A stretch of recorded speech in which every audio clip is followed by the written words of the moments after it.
Meus queridos irmãos,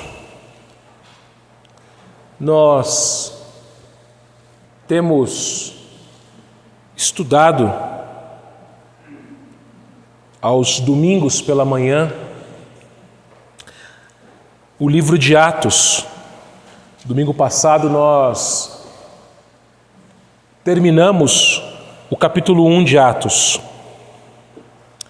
E hoje nós deveríamos iniciar o capítulo 2. Todavia, irmãos, essa semana Deus colocou no meu coração para que hoje a gente fizesse uma pausa nessa exposição. Se Deus quiser, a gente retoma Atos domingo que vem.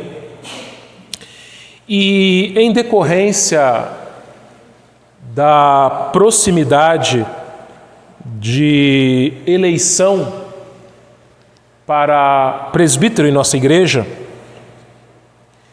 e não somente isso, como uma exortação, não somente aos presbíteros, mas a toda a igreja, porque a palavra de Deus ela não foi escrita apenas a um grupo de pessoas, não somente a presbíteros, ou não somente a pastores, ou não somente a diáconos, ou não somente a homens, ou não somente a mulheres, mas a todos. No dia de hoje nós vamos relembrar o caráter do presbítero. E como eu disse, a mensagem ela não é somente para os presbíteros, e a começar em mim, que também sou um presbítero. Todo pastor é presbítero e todo presbítero é pastor. Mas a toda a igreja, porque na verdade o que nós vamos meditar hoje é a respeito do caráter cristão. Como que todo cristão, toda cristã deve ser diante de Deus, diante da igreja, diante da sua família e diante da sociedade. Abra sua Bíblia em 1 Timóteo capítulo 3.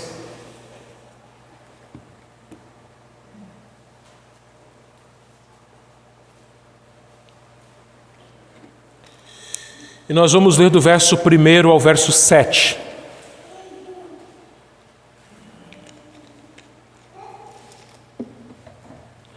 Primeira Timóteo 3, verso 1 ao verso 7.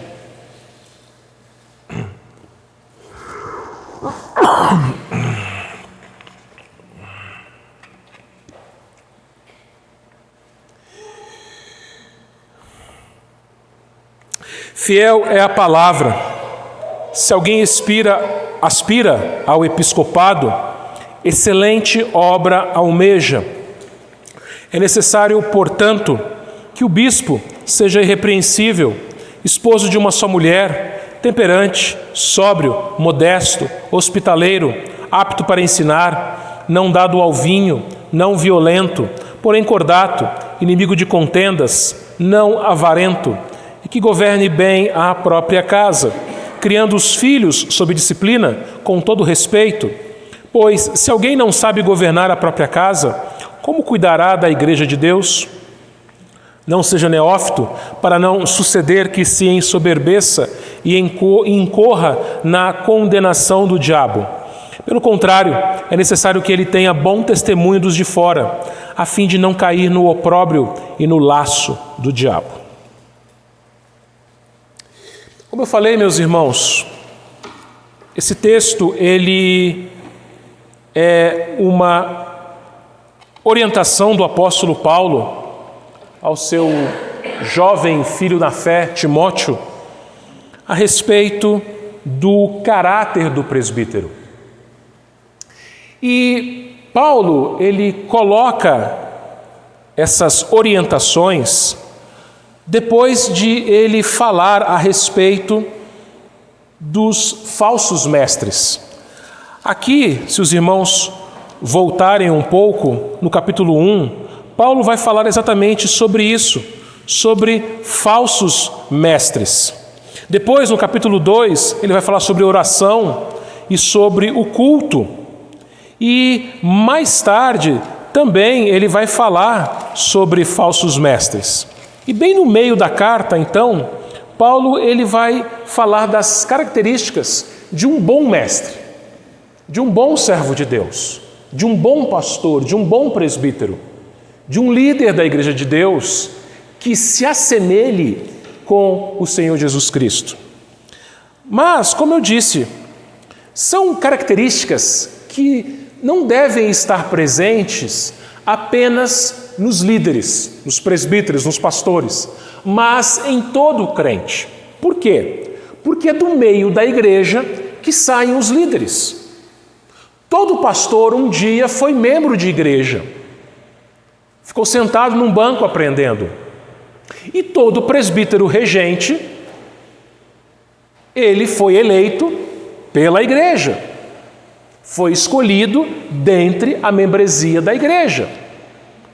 Então, isso que a gente vai falar aqui nessa manhã, de novo, não serve apenas para te orientar a votar em presbíteros, não serve apenas para os presbíteros presentes e, de novo, a começar em mim, que sou presbítero, que sou pastor, não serve apenas para nós presbíteros conformarmos o nosso caráter à palavra de Deus, mas serve também para que cada crente aqui presente, homem, mulher, adulto, criança, também conforme a sua vida aquilo que a palavra nos ensina.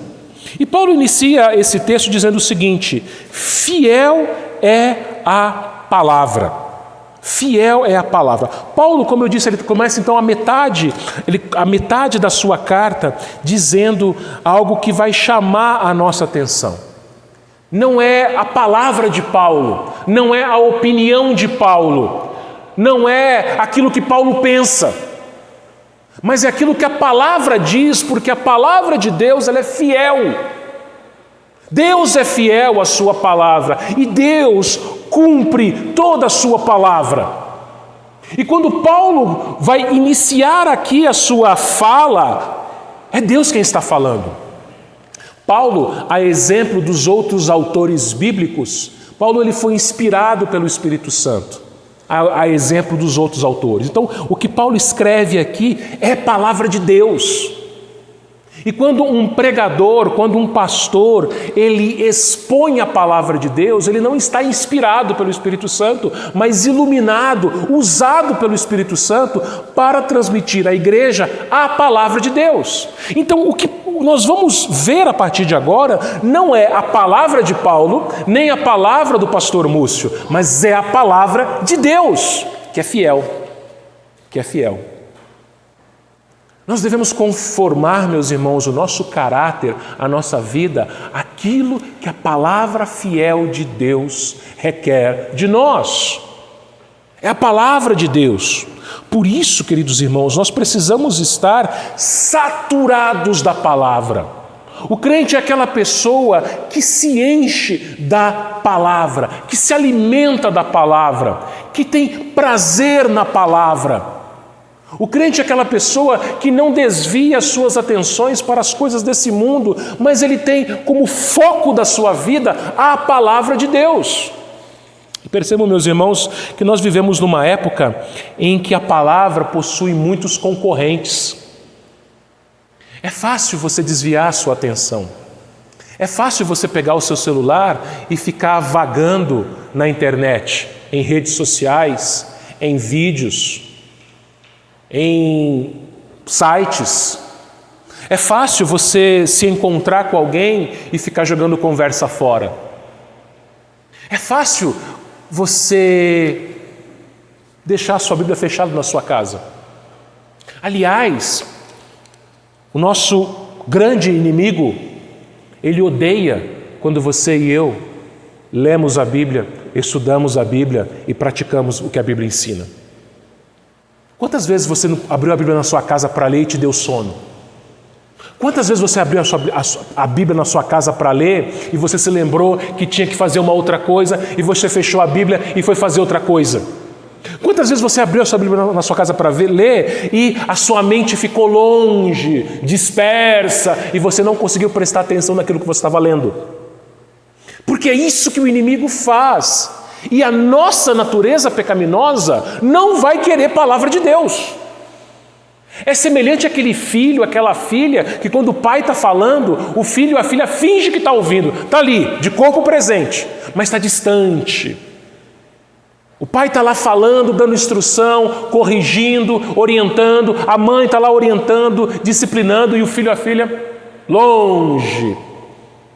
E quantos de nós sentamos no banco da igreja na hora da pregação e nem prestamos atenção naquilo que está sendo ensinado? Está preocupado com o almoço, está preocupado com o jogo que vai passar à tarde de futebol, está preocupado com a prova de amanhã, está preocupado com o trabalho durante a semana, nem aí com a palavra. Mas o crente deve ser uma pessoa saturada, cheia da palavra, que tenha prazer na palavra, porque a palavra é fiel. E uma pessoa assim, Paulo diz, ele diz, se alguém aspira ao episcopado, excelente obra almeja. Um homem, eu vou falar sobre isso mais tarde também, em outra ocasião. O homem almeja servir ao Senhor na igreja, como pastor, como presbítero. Ele tem um desejo excelente, diz Paulo, no seu coração. E é interessante uma coisa, que Paulo aqui, ele não está falando que todos os homens serão presbíteros ou todos os homens serão pastores. Mas ele está dizendo o seguinte, que a obra do presbiterato, do pastorado, é uma obra excelente. Por quê? Por que isso? Porque o presbítero é alguém que exerce primazia na igreja, é alguém importante na igreja, o pastor é uma pessoa acima dos outros, é alguém que está superior à igreja. Não, nada disso. Nada disso. O chamado ao presbiterato, o chamado ao pastorado, é um chamado ao serviço. Você se lembra muito bem que Jesus Cristo, quando estava à mesa com os seus discípulos no cenáculo, lá em João capítulo 13, a gente já viu isso alguns meses atrás, Jesus se levantou, tirou a sua roupa, ficou enrolado numa toalha, pegou uma bacia de água e começou a lavar os pés dos discípulos e enxugar os pés deles. E Jesus ensinou os seus discípulos ali, os seus apóstolos, a serem os primeiros a servir. Porque Jesus, ele veio como servo. Nós vimos isso agora há pouco lá em Isaías 53. Ele tomou a iniciativa de ser servo. E ele é Deus, ele é rei. Ele é o soberano Senhor. Mas ele veio como servo. Da mesma forma, o homem crente que deseja ser um presbítero, né? E é um desejo, não é uma obrigação, não é algo forçado. O apóstolo Pedro vai falar sobre isso, não é por constrangimento. Ah, não tem ninguém, eu vou. Ah, fazer o quê? Eu vou. Irmãos, o ministério pastoral, o ministério presbiterial, ou seja, o ministério a que Deus chamou você para exercer no reino dele, é um chamado ao serviço. Aliás, essa palavra ministro significa isso, servo. Diácono, servo, é isso que significa. Por isso que Paulo fala excelente obra, é um trabalho, é uma obra, não é um status. Eu sou pastor, reverendo, eu sou presbítero. Tem gente que fala isso de boca cheia, sabia? Tem gente que se orgulha, enche o peito para falar. Não me chame pelo nome, me chame de presbítero, de pastor, de reverendo. É trabalho, é servo, é obra. Paulo está falando aqui, excelente obra almeja. E por que ela é excelente? Porque ela é melhor do que as outras obras. O presbítero ele é melhor do que o diácono. Infelizmente, meus irmãos, graças a Deus que hoje isso vem diminuindo nas igrejas, eu tenho percebido isso. Mas há anos atrás, eu me lembro, eu era mais novo, muita gente pensava o seguinte, que era uma escada. Então, primeiro o sujeito tem que ser membro da igreja, depois ele é eleito diácono, depois ele é eleito presbítero. Quantos presbíteros aqui já não foram diáconos? E em toda igreja a gente tem casos assim. Só que é uma coisa muito complicada. Por quê? Ou o sujeito ele é um bom diácono, ou ele é um bom presbítero. São ministérios diferentes, bem diferentes. O serviço do diácono é diferente do serviço do presbítero, mas não significa que o serviço do diácono seja pior, inferior, menos importante que o serviço do presbítero. São apenas diferentes. Só que a igreja às vezes pensa que, fulano é diácono, agora já está na hora dele ser presbítero. Não! Às vezes Deus chama alguns homens da igreja para o ministério da diaconia. E Deus chama outros homens para o ministério do presbiterato e outros para o presbiterato docente, ou seja, o pastorado, vai para o seminário. Só que não significa que o presbítero é melhor que o diácono, ou que o diácono é pior que o presbítero. Não! São diferentes. Mas no caso do presbiterato, por que Paulo fala que é excelente? Por causa que é o que mais serve. Vejam, meus irmãos, o presbítero é aquele que cuida da igreja, que pastoreia a igreja. E quem que é o pastor da igreja? É Cristo. Então o presbítero é aquele que vai espelhar Cristo. Isso é excelente. Você se parecer com Jesus é excelente. Só que, de novo, isso não é só para presbítero, é para todo crente, tanto homem como mulher. O Senhor nos chamou, meus irmãos, a excelência. Excelência é uma palavra que hoje em dia as pessoas não gostam. Para eles está bom de qualquer jeito, para eles está bom meia boca. Na faculdade você ouve, né? 7 é 10. Se você conseguir passar, tá bom. As pessoas não querem mais tirar 10. As pessoas não querem mais fazer o melhor. Tá bom. Dá para passar. Na igreja não deve ser assim, meus irmãos. Na vida cristã não deve ser assim. A gente não pode fazer as coisas de qualquer jeito. A gente não pode fazer a obra do Senhor relaxadamente. A gente não pode fazer o serviço que Deus colocou nas nossas mãos para ser feito de qualquer jeito. Mas tem que ser feito com excelência, o melhor, porque é para o Senhor.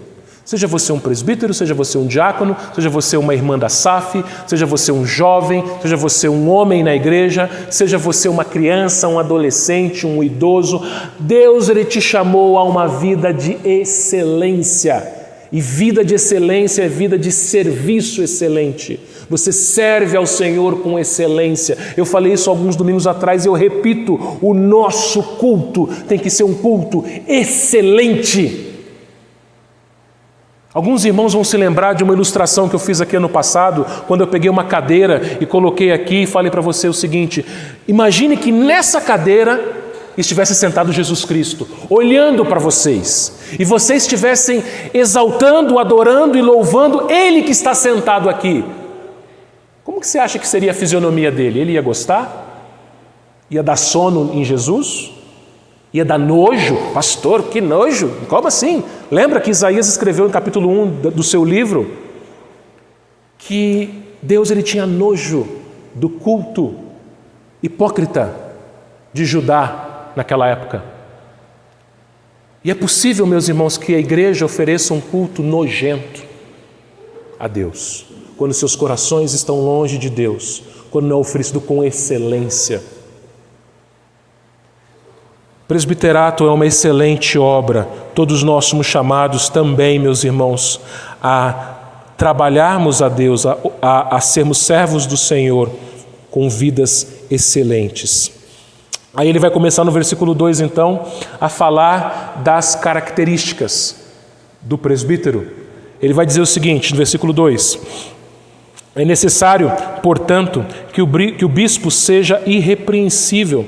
Essa palavra bispo, no Novo Testamento, as palavras bispo, presbítero, pastor, ancião, são sinônimas.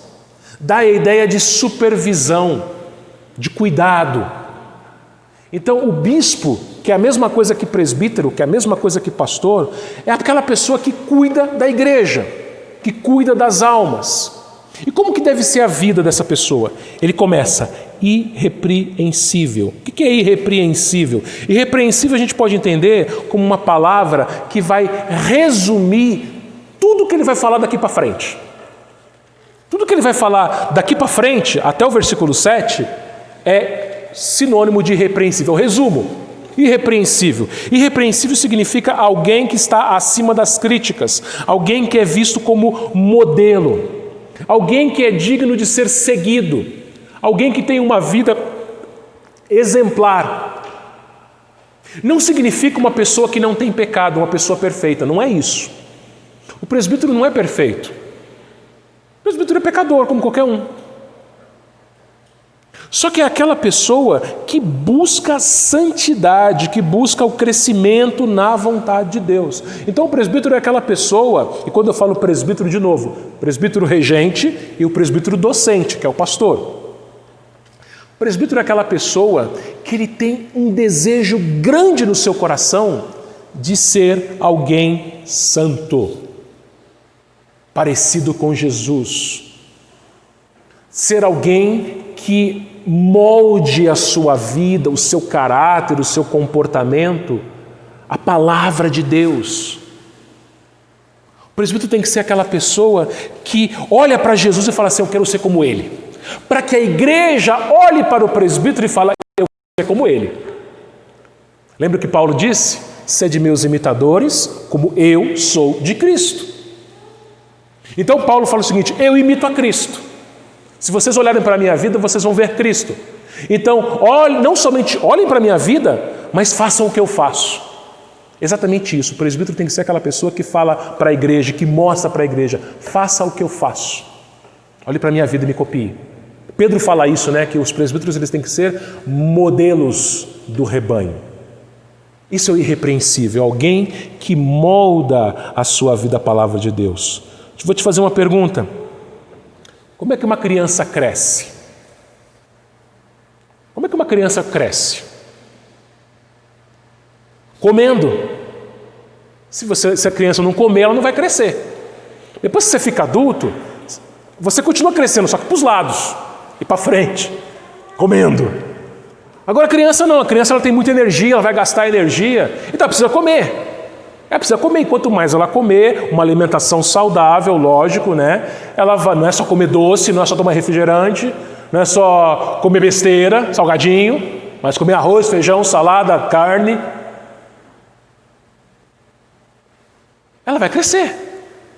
Como é que o crente cresce? Comendo a palavra, se alimentando da palavra. Então o presbítero é aquela pessoa que, mais do que todas as outras na igreja, ele deseja comer a palavra, se alimentar da palavra. E aí, fazendo isso, a igreja também vai ter o desejo da palavra. Por isso, meus irmãos, uma igreja onde não existe pregação da palavra no púlpito é uma igreja doente. Se você for numa igreja e o pregador, seja ele o pastor, seja ele um presbítero ou outro irmão, se ele estiver contando historinha, fazendo o povo dar risada, contando testemunho ou testemunho, como diria um antigo professor meu, essa igreja vai estar doente. O que alimenta é palavra, é exposição bíblica, é você abrir a Bíblia, ler a Bíblia, explicar a Bíblia e aplicar a Bíblia ao coração da igreja. Isso é ser irrepreensível. E aí ele começa então a abrir o leque. Ele diz: esposo de uma só mulher. O presbítero é aquela pessoa que tem fidelidade conjugal. É aquela pessoa que tem um casamento exemplar. E de novo, isso vale para você, crente. Vale para você, crente. Mas é claro, de novo, como o presbítero é aquela pessoa que vai ser o modelo da igreja, as pessoas vão olhar para o presbítero. Existe uma expressão que diz, que a gente é vidraça. E ela, de certa forma, é verdadeira. O pastor, os presbíteros, eles são vidraça. O povo é danado para tacar pedra. Mas na vidraça, às vezes, você vai se olhar e ver o seu reflexo. Quantas vezes você não chegou num vidro bem polido, né, lisinho, e foi se enxergar ali? Aliás, né, o que é o espelho? É um vidro. É um vidro polido, que recebe todo um tratamento para refletir a nossa imagem. Então os presbíteros e pastores são espelhos para a igreja. O casamento do presbítero e do pastor, e aqui não significa que o presbítero deve ser uma pessoa casada. O pastor precisa ser uma pessoa casada. Não. Paulo, por exemplo, era pastor e não era casado. Mas os outros apóstolos eram. A gente viu isso semana passada.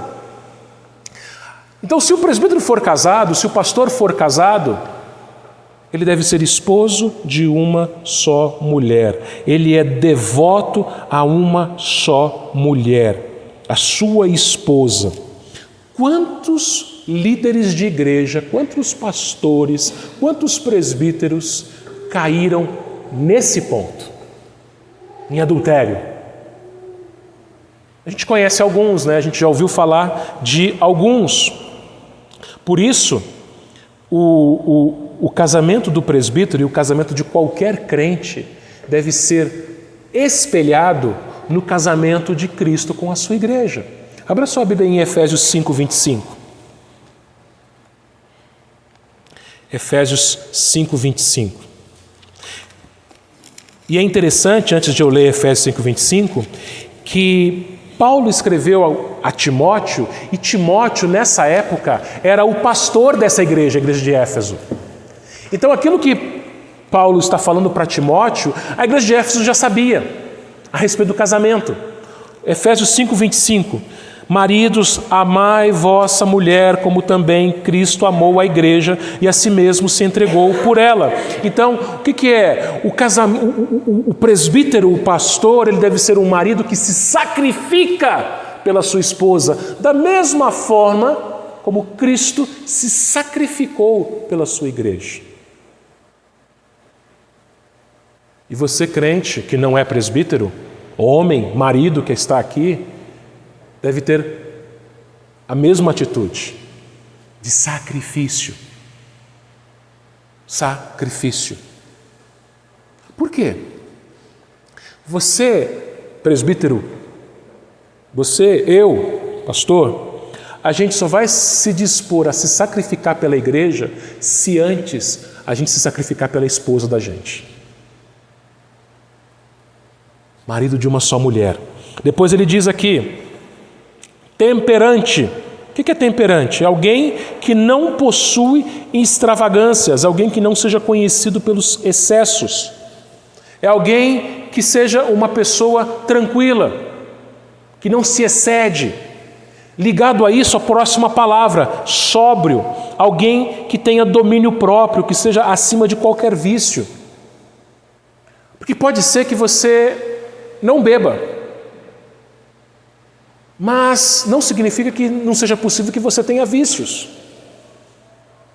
A internet pode ser um vício, um videogame pode ser um vício, futebol pode ser um vício, dormir pode ser um vício, trabalhar pode ser um vício.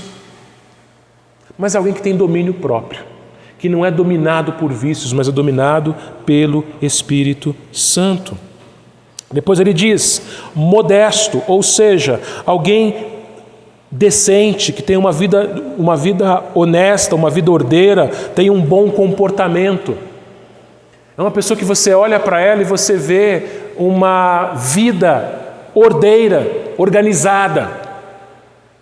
Depois ele diz, hospitaleiro. O que significa isso? Significa que o presbítero ele tem que gostar de gente. Casa de presbítero é casa que recebe gente. Eu já visitei algumas igrejas em vários lugares diferentes. E quando eu ia pregar em alguma igreja, e que eu precisava me hospedar na casa de algum irmão, ou comer na casa de algum irmão, geralmente quem me hospedava era a família de um presbítero. Foi o que aconteceu aqui comigo, por exemplo, quando eu vim aqui pela primeira vez. Foram presbíteros. Então por quê? Porque o presbítero, ele é chamado a abrir a sua casa para as pessoas da igreja. A hospitalidade. E isso deve se estender também à família do presbítero. Por quê? Quem que geralmente prepara a casa quando chega uma visita? A esposa. Então a esposa, se o irmão ele é presbítero, a esposa do presbítero, ela está junto com ele no ministério. Vai receber pessoas também, né? A casa do presbítero, ela deve ser aberta para que os irmãos vão lá e orem junto, caminhem junto, comam um prato de comida junto. Isso é intimidade. Quando você chama alguém na sua casa, isso não é só para presbítero. Lembra? A aplicação não é só para os presbíteros, mas é para toda a igreja.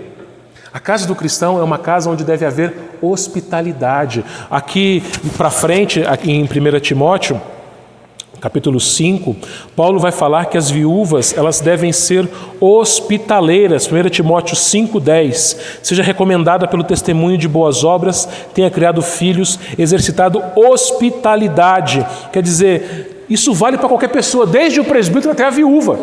Qualquer crente deve ser uma pessoa hospitaleira, abrir a sua casa para os irmãos. Abrir a sua casa para estarem juntos, para ter intimidade. Às vezes eu percebo, meus irmãos, que na igreja as pessoas vêm, sentam, participam do culto, recebem a bênção e vão embora. E durante a semana nem se veem, nem se falam. Tudo bem que nesse período dessa tal pandemia está complicado a gente até mesmo visitar. Mas e antes? E depois, se Deus quiser que isso tudo passar? É você receber pessoas na sua casa, você comer junto, você orar junto, você conversar, você aconselhar. E as primeiras casas que devem se abrir para isso são as nossas casas, de nós presbíteros, eu, meus irmãos presbíteros aqui presentes também. Hospitalidade. Depois ele fala, apto para ensinar. Talvez, de todas as características, essa seja a única que se refere especificamente ao presbiterato. Mas isso não quer dizer que o apto para ensinar seja alguém que seja capaz de ensinar na igreja. Então o presbítero tem que ter condição de dar aula de escola dominical, condição de pregar, condição de dar um estudo. Isso é muito bom, mas não é exatamente isso que Paulo está falando aqui. Ele está falando aqui que o presbítero deve ser alguém que faz discípulos. O presbítero é uma pessoa discipuladora, que atrai outros crentes a andarem com ele. Ensina outros crentes nas conversas do dia a dia. E isso é para todo crente também, lembra? Você deve ser um discipulador. Alguém que leva pessoas, discípulos, a Cristo. Lembra que Jesus ele disse isso aos seus apóstolos antes de voltar para o céu? Ide e fazei discípulos. Ide e fazei discípulos. O que é um discípulo? Discípulo é uma pessoa que anda nos passos de Jesus. Então o presbítero é aquela pessoa que chama outras pessoas a andarem nos passos de Jesus. E se você deseja ser um presbítero, ou já é um, assim como eu, nós devemos levar pessoas a andarem nos passos de Jesus. Depois ele fala no versículo 3, não dado ao vinho. Mais uma vez, Paulo, ele fala a respeito de vícios. Mas como eu falei, não significa que, mesmo que você não tenha nenhum vício, que você não se embriague, não fume, não use drogas, mas é possível que uma pessoa, mesmo crente, tenha outros tipos de vícios. Como eu falei aqui. O que domina a sua vida não devem ser os vícios, mas é o Espírito Santo. Efésios, mais uma vez, capítulo 5, versículo 18. Efésios 5,18, Paulo disse também o seguinte: e não vos embriagueis com vinho, no qual há dissolução, mas enchei-vos do Espírito, ou seja, o que domina a mente do presbítero e de qualquer outro crente deve ser o Espírito Santo, não os vícios, não as coisas terrenas. Depois ele fala aqui no versículo 3 ainda: não violento, porém cordato, inimigo de contendas. O presbítero é uma pessoa que não gosta de briga, não gosta de agressão física ou verbal, mas é uma pessoa pacífica. Os irmãos aqui não sabem, mas às vezes em reuniões conciliares, seja de conselho, seja de presbitério, seja de sino do Supremo Concílio, às vezes o clima esquenta, né? A temperatura esquenta. Então, às vezes o pessoal, João está aqui, foi representante de presbitério, ele já viu isso muito. Às vezes o pessoal fica mais acalorado, o pessoal fala mais alto. Acontecem divergências, acontecem discussões, opiniões contrárias. Mas o presbítero é aquele que ele vai lutar pela verdade, sim, mas com mansidão. O foco é a verdade, com mansidão. A gente tem que defender a fé, mas com mansidão.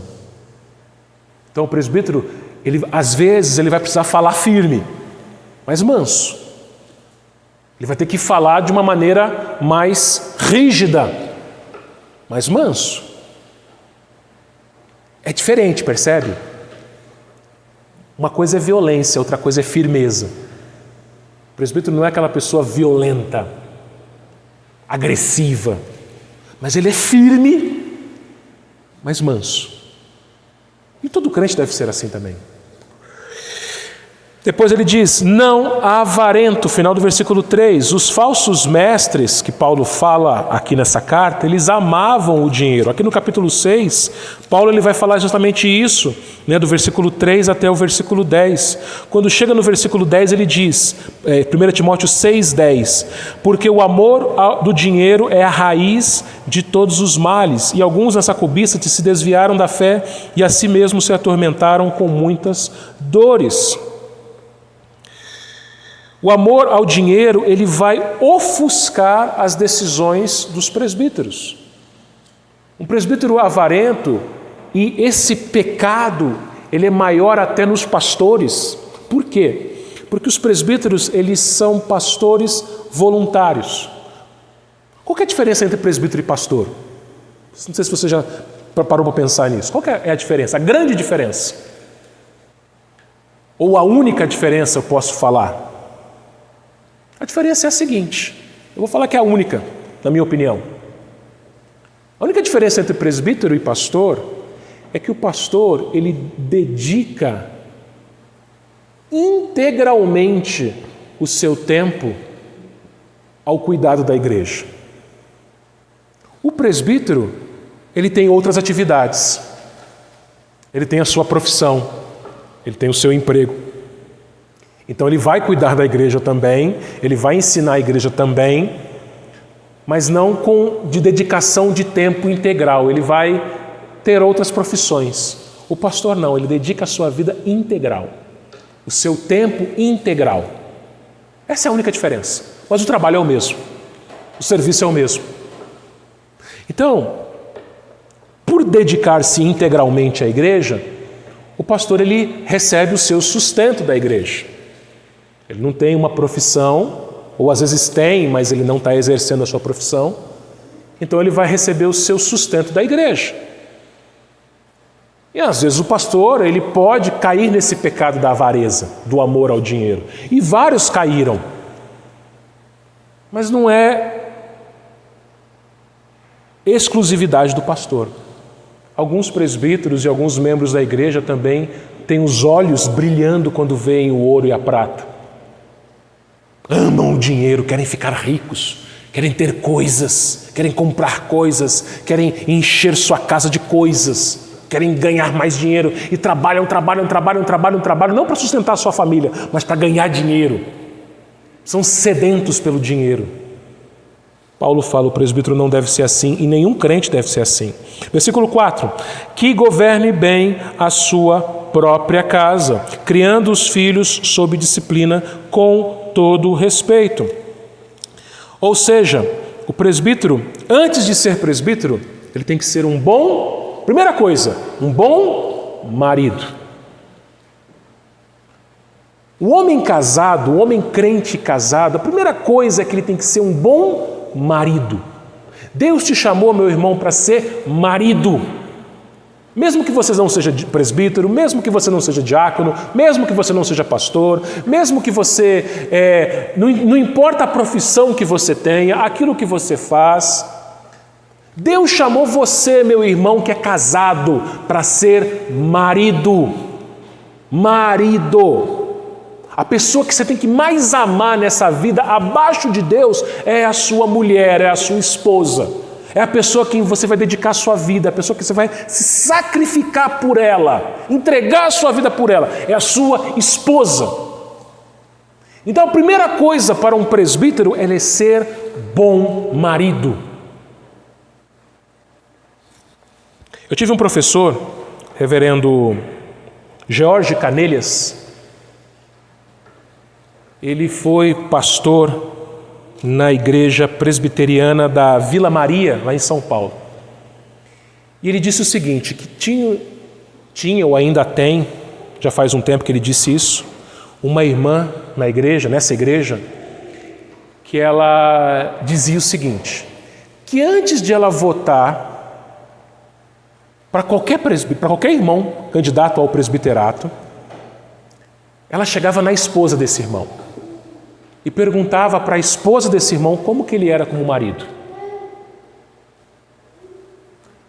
Aí, imagina se isso acontecesse em todas as igrejas. No caso de eleição de presbítero, eleição de diácono, pastor. O conselho chama o pastor para conversar, e geralmente acontece isso. Aí o conselho fala assim, não, agora vamos conversar com a sua esposa. Só o conselho é a esposa. Eu acredito que algumas esposas ou iam mentir, ou iam abrir a boca a chorar, mas outras iam falar assim, não, meu marido, ele é fiel, ele é um excelente marido. O marido ele tem que ser exemplar dentro de casa. Primeiro como o homem, aliás, crente, exemplar dentro de casa. Primeiro como marido. Segundo como pai, criando os filhos sob disciplina com todo o respeito. Ou seja, o presbítero ele deve ser capaz de governar os seus filhos. E ele diz aqui duas coisas. Ele diz disciplina, em primeiro lugar. Paulo aqui está se referindo a filhos que moram debaixo do mesmo teto. Depois que o filho sai de casa, muitas vezes o filho acaba se desviando, algumas vezes o filho acaba indo para outros caminhos.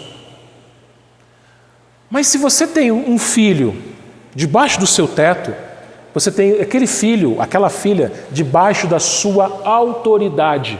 Quem manda ali é você. Quem governa aquela casa é você. Hoje em dia, meus irmãos, nós vemos adolescentes, jovens e até crianças mandando em pai e mãe, ditando regras na casa. E não podem ser mexidos. É o príncipe. Meu filho é um príncipe. Minha filha é uma princesa. Perdeu-se, queridos irmãos, nas famílias cristãs, a ideia de que nossos filhos não são príncipes e princesas, mas são pecadores e pecadoras. Em Cristo, eles podem se tornar príncipes e princesas, mas não aqui. No novo céu e na nova terra. Nós seremos co-herdeiros com Cristo.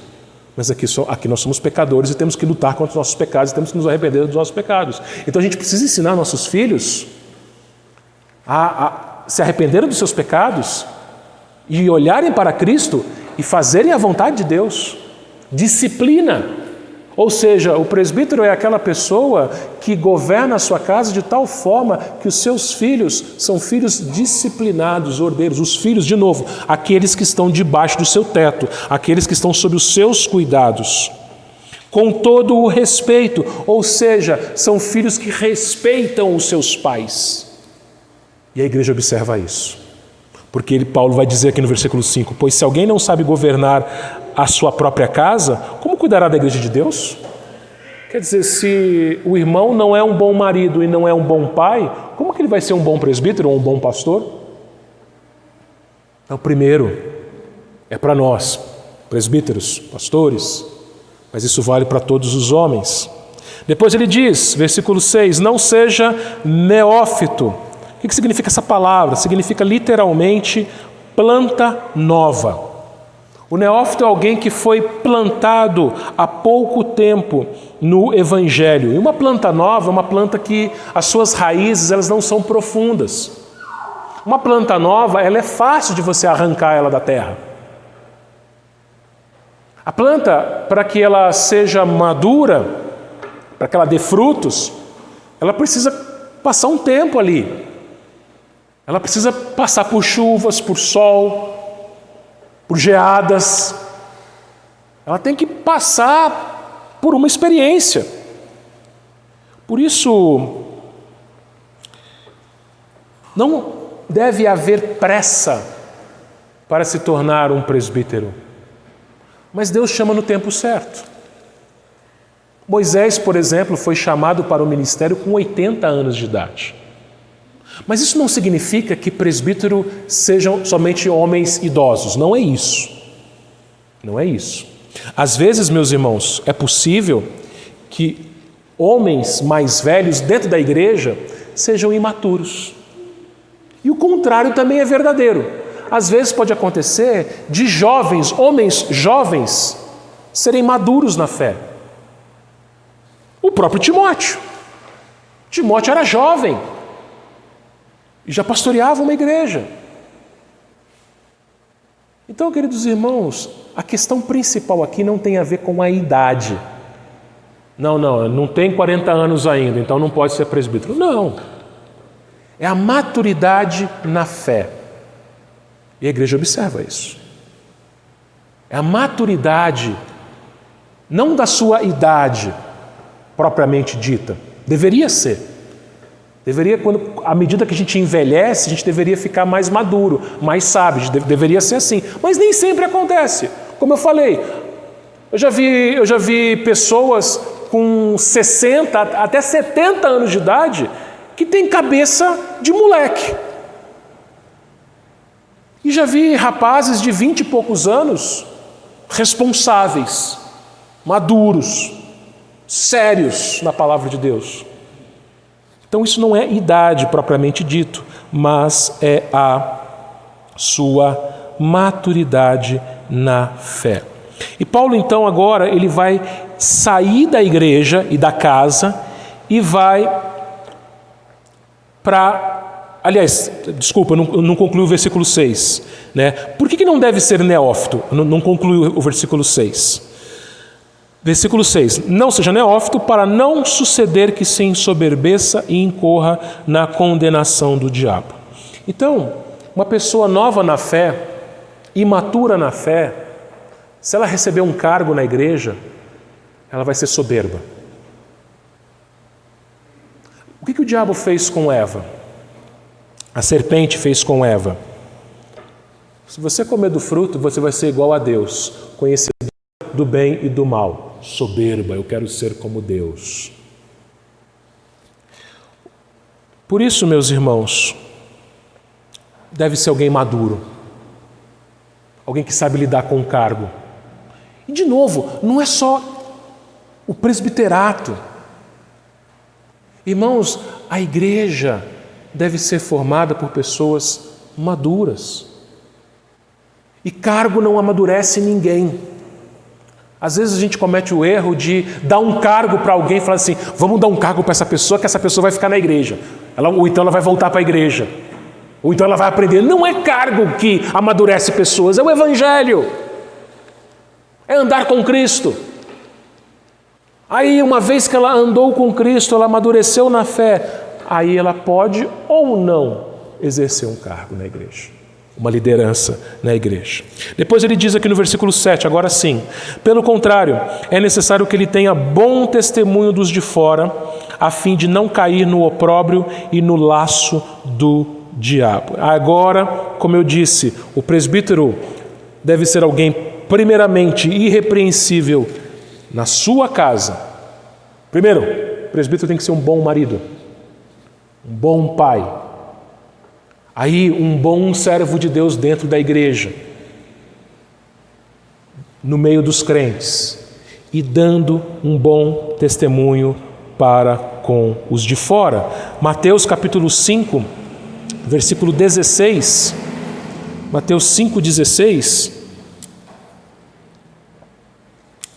diz assim: Jesus ele disse, Mateus 5,16: assim brilhe também a vossa luz diante dos homens, para que vejam as vossas boas obras e glorifiquem a vosso Pai que está nos céus. Ou seja, quando um presbítero tem bom testemunho com os de fora vão olhar a vida do presbítero e vão glorificar a Deus. É para a glória de Deus. Às vezes, meus irmãos, é triste que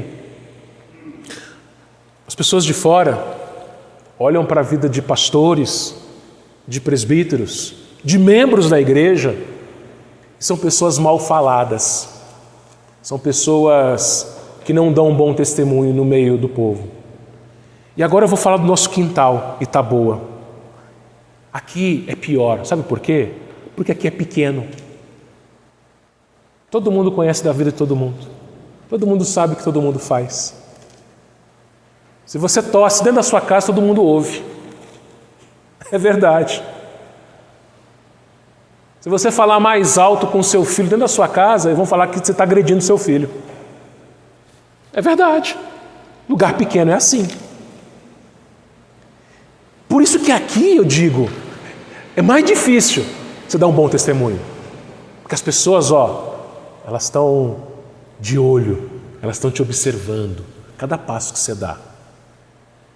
É mais difícil para nós, irmãos que somos presbíteros, e também aos demais irmãos crentes, darmos um bom testemunho de fora, mas nós devemos dar.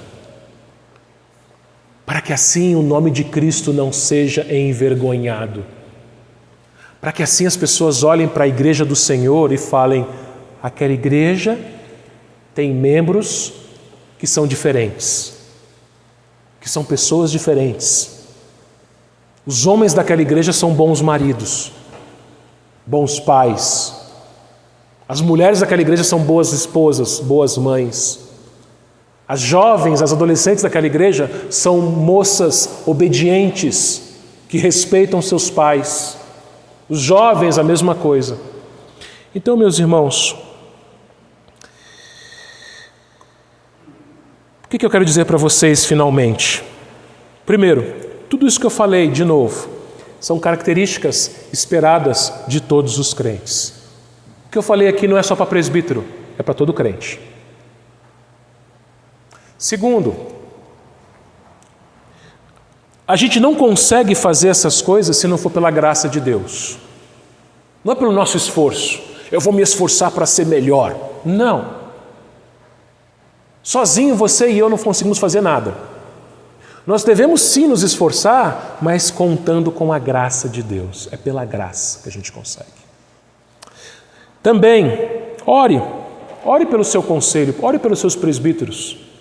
Eu louvo a Deus porque essa igreja ora pela minha vida e pela vida da minha família, mas não somente por nós, ore por cada um dos presbíteros, ore pelas suas esposas, ore pelos seus filhos, ore pelas suas famílias, ore pelos seus presbíteros, ore pela eleição que vai acontecer no próximo dia 15.